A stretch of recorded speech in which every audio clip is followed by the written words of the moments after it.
So yo, what's up mga koy? So yung panibagong vlog na naman tayo. Ayan, gigising ko lang yan.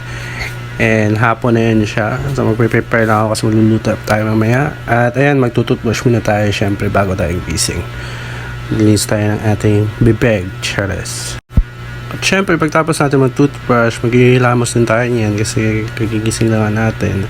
Tapos ating magkilamos, syempre diretso tayo mag-merienda kasi medyo nagutom ako dyan. At yung kinakain ko pala dyan is mga tira-tira ng New Year. Yan, yun dyang leche flan, graham, cake, and gatas.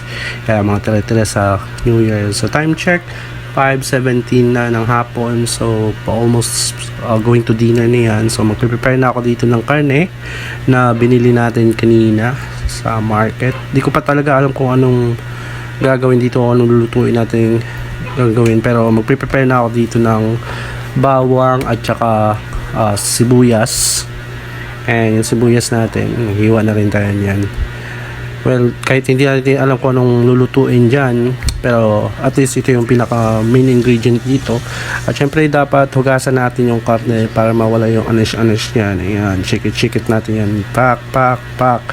So ayan, prepare na yan. At while pinapatulo natin yung karne, magpapainit na tayo ng kawali. Ayan, buksan na natin yung stove at hayaan natin uminit yung kawali. And then, pag uminit yung kawali, yan, pag wala ng tubig, syempre lalagyan na natin yan ng mantika para sa panggisa natin sa bawang at saka sibuyas. So, kalit-kalatin natin yung mantika sa kawali. Ayan, para lahat ng space ng kawali merong mantika.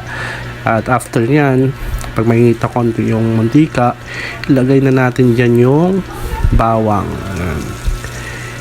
Durug-durugin na natin yan kasi medyo malalaki yung, hindi siya masyadong na-slice. So ayan, so mekas-mekas lang natin yan konti hanggang sa medyo nag-yellow na yung bawang. At isunod na rin natin yung sibuyas. Ayan, so ano na natin, putiin lang natin yung sibuyas, mekas lang natin konti yan.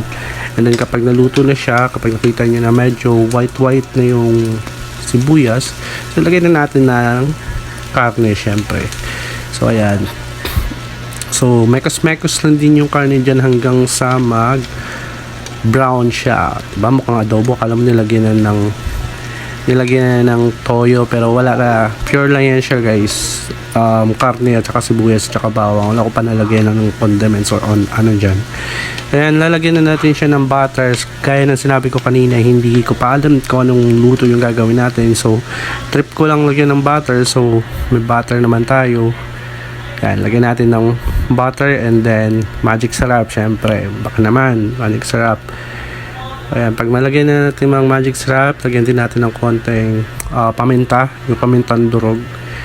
Ayan, konti lang, depende kung gaano ka anghang yung gusto nyo. Akin, konti lang na yung nilagay ko dyan naman na paminta.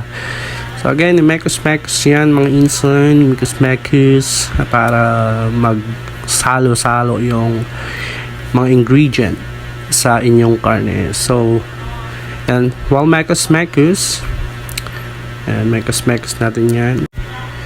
Ayan, mekus hanggang sa magsalo-salo lahat ng ingredients. Ayan. Then lalagyan din natin to siya ng chili sauce.